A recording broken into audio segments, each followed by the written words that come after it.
Motorcycle चोरट्यांविरोधामध्ये नाशिकच्या नांदगाव पोलिसांनी मोठी कारवाई करत 3 चोरट्यांना ताब्यात घेऊन त्यांच्याकडील 16 मोटारसायकल हस्तगत केल्यात। याबाबत पोलिसांनी दिलेल्या माहितीनुसार सागर कायस्थ यांची मोटारसायकल चोरीला गेल्याने त्यांनी चोरीची फिर्याद नांदगाव पोलीस ठाण्यामध्ये दिली होती।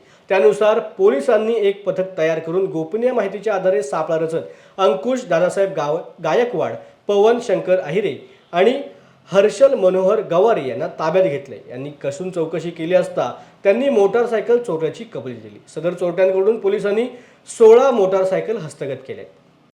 ग्रामीण येथे 17 जानेवारी 2024 च्या दिवशी फिर्यादी सागर कायस्थ या नांदगाव येथे राहणाऱ्या व्यक्तीच्या तक्रारीवरून त्याची HF डिलक्स मोटारसायकल चोरीला गेल्याचा गुन्हा पोलीस स्टेशनला दाखल झाला होता। सदर गुन्ह्याच्या अनुषंगाने आणि यासारख्या इतर मोटारसायकलच्या वाढत्या घटनांच्या अनुषंगाने पोलीस अधीक्षक नाशिक ग्रामीण शहाजी उमाप सरांच्या सूचनेवरून आमच्या मार्गदर्शनाखाली पोलीस स्टेशनचे ठाणेदार प्रीतम चौधरी, त्यांचे दुय्यम अधिकारी आणि अंमलदार यांचे पथक स्थापन करण्यात आलं आणि त्याच्या अनुषंगाने या सदर मोटारसायकलच्या चोरीचा तपास करण्यात आला। सदर तपासामध्ये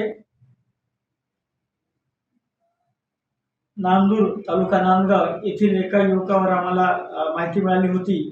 त्याच्याकडे तपास करून पोलिसांनी त्याला ताब्यात घेतले आणि त्याच्याकडून सदर गुन्ह्याच्या अनुषंगाने चोरी गेलेली मोटारसायकलची माहिती मिळाल्यावरून ती मोटारसायकल जप्त करण्यात आली।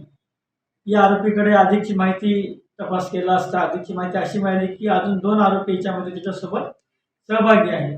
त्यामधला एक आरोपी हा निंबायती गावचा आहे आणि एक म्हसरूळ नाशिक शहर येथील आरोपी आहे। अशा प्रकारे या तिन्ही आरोपितांनी या नांदगावच्या मोटारसायकल चोरीच्या गुन्ह्यामध्ये सहभाग नोंदवला होता आणि या तिघांकडे देखील अधिक तपास केल्यावरून लक्षात आले की यांनी इतर 15 मोटारसायकल देखील चोरलेल्या आहेत आणि त्या चोरलेल्या इतर 15 मोटारसायकली आणि सदरच्या 17 जानेवारी 2024 च्या गुन्ह्यातील मोटारसायकल अशा एकूण 16 मोटारसायकल नांदगाव पोलिसांनी या 3 आरोपितांकडून जप्त केल्या आहेत।